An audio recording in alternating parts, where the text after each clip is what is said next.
gaya ng sinabi natin, mga kababayan, ano po, kagaya po ng sinabi natin, madami pong naniniwala na yung rage nila, o yung RAGE, mga bossing, ay plan B po iyon.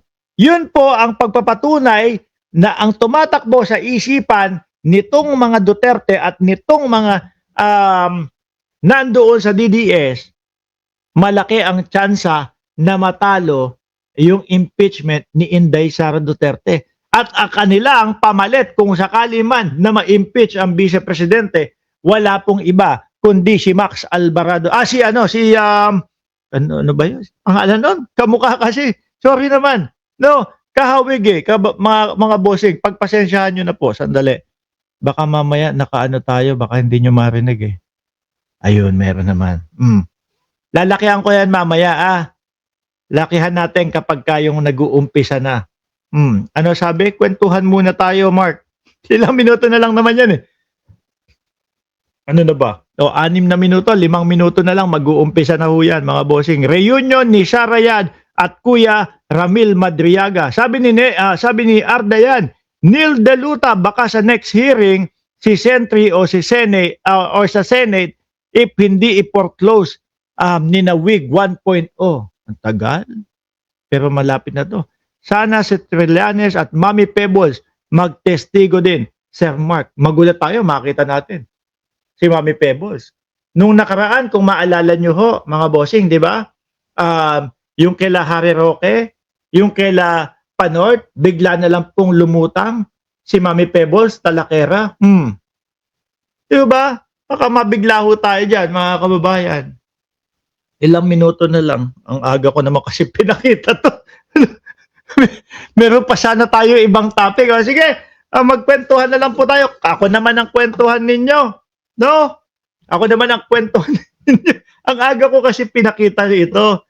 Kaya, ayan, wala na akong mai-topic. Hindi ko naman humatanggal, mga bossing, sa kadahilanan po na nakaset na, natabunan na yung ibang itatopic natin sana. Nakaupo na lahat, si Chucky lang wala pa, si Madriaga din wala pa. Baka pa surprise si Ramil Madriaga. Pero sigurado ako lalabas 'yan. Sigurado ako magpapakita 'yan. Ano ba? Ano sinasabi dito?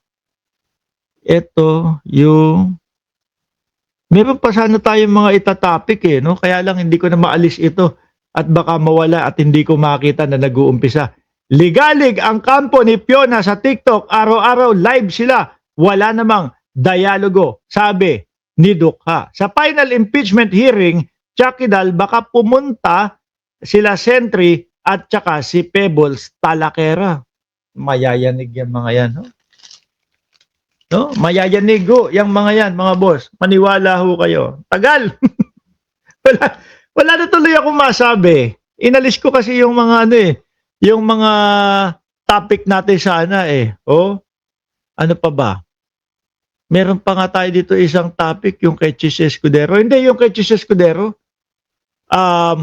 maisama ko na din habang nag-aantay tayo. Tahimik na si Chis Escudero, Hindi na ho nagpaparamdam si Boss Chis tsaka si Joel Villanueva. No? Maalala nyo yung 12 billion insertion, mga kababayan, doon sa baluarte ni Boss Joel Villanueva. Yung sa Bulacan, 12 billion insertion po, bumaha ng grasya. Sabi, Bulacan, Joel Villanueva's bailiwick, gets 12 billion insertion from Chis Escudero. Pareha sila, matahimik na. Hindi na mga nagsasalita, hindi na mga nagpapakita. At meron pa tayong huling nabalitaan na si Chis Escudero daw ho, mga bossing, ay ayaw nang maririnig na masasama yung kanyang pangalan doon po sa doon sa mga survey. Ayaw nang masasama na siya ay nagtatap o pumapasok. Siguro naisip ni Boss Chis, nakakadala, ayoko na. pagka natapos ko itong problema na ito, ay hindi na ako sasalang o tatakbo pang muli. Sabi ni Ma'am Neng Gigi, baka nautusan na sila Chis, Jinggoy at Joel manahimik at wag nang magpa-interview. Sino kaya nag-utos na nahimik sila. Hindi ho kasi yung ibang mga politiko o miski ho sa mga artista, mga kababayan, mapapansin niyo ho sa kanila no? Kapag ka gusto ho nilang patayin na yung issue at ayaw na nilang lumaki pa yung issue, ang ginagawa ho nila diyan, hindi na sila nagsasalita. Ini-ignore ho nila yan, mga bossing. Baka ganun din yung diskarte po nitong si Chis Escudero, no? Ni Joel Villanueva at ni Bus Jinggoy Estrada, mga kababayan. Baka lang naman ho. Kasi talagang talagang biglang shutdown sila eh. Kung ako ho, ang malalagay sa posisyon na yan, ay panigurado mga bossing na talagang kung alam ko o kaya kong ipagtanggol yung sarili ko, pihado ho mga boss chief amo sir na hindi ko sila lulubayan ng pagpapaliwanag ko. Eh yung sa kanila, bigla na lang hong nawala. Bigla na lang hong matahimik, mga bossing. Di ba? Ayan na. Ilan na tayo? Dumadami na tayo ha. 1 minuto na lang, mag-uumpisa na to. Oh. Dahil alas 9:59 na dyan sa Pilipinas. Ang hirap pala ng ganito. Wala na tayong matapik. No? Dahil hinihintay na lang po natin to. Sino voluntaryo dito? Natutulungan ako kumanta. No? Kanta na lang daw tayo, sabi ni nitong isang staff natin. Si Jordan G. Leron Sinta. Ayan na. Hindi, mahirap po talaga kapag wala kang topic, tapos may inaabangan ka lang, wala ka nang masabi. Topic mo si Meow Meow. Sumuko ka gabi sa pulisya, oo. Shout out kay Joseph Santiago, si Meow Meow, oo, na mukhang kawawa doon doon sa mugshot niya Pero dahil 8 counts nga daw po ang nakaharap ni Meow Meow, at magkano daw? Kung di ako nagkakamali, magkano? Parang 48,000 kada count ng kanyang bail.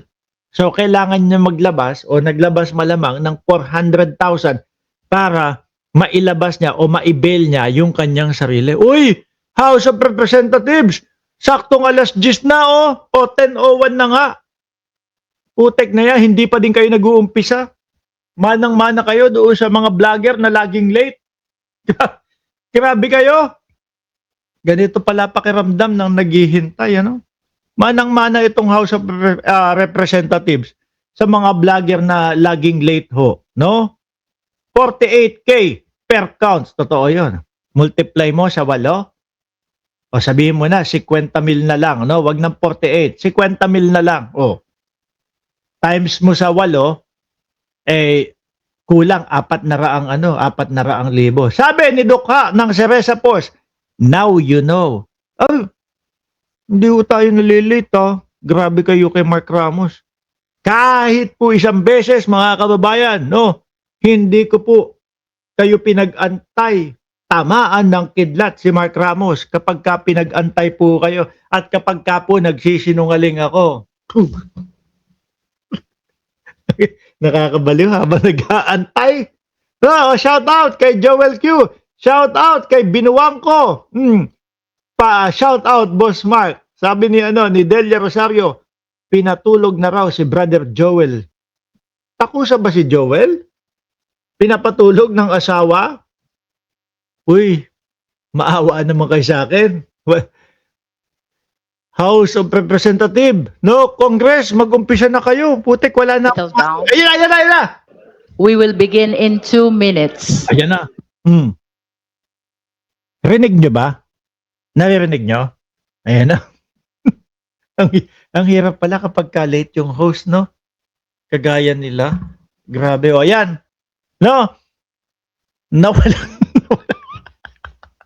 Nawala na naman. Ano na naman nasasabihin ko. Pero rinig nyo po ba, mga bossing? Rinig nyo po yung sinabi ni Congresswoman Beatrix Luistro? Nawala na naman. Kaya wag ka nang magpalit. Magpawait. Uy, hindi ako nalilate kahit isang beses. Lagi tayong on time. Kayo talaga. O yan na, nakita nyo na. Lakihan natin yun sa Congress. Paano ba? Pwede ba yung ganito? Ay, nawala. Ganyan, oh. Ganyan?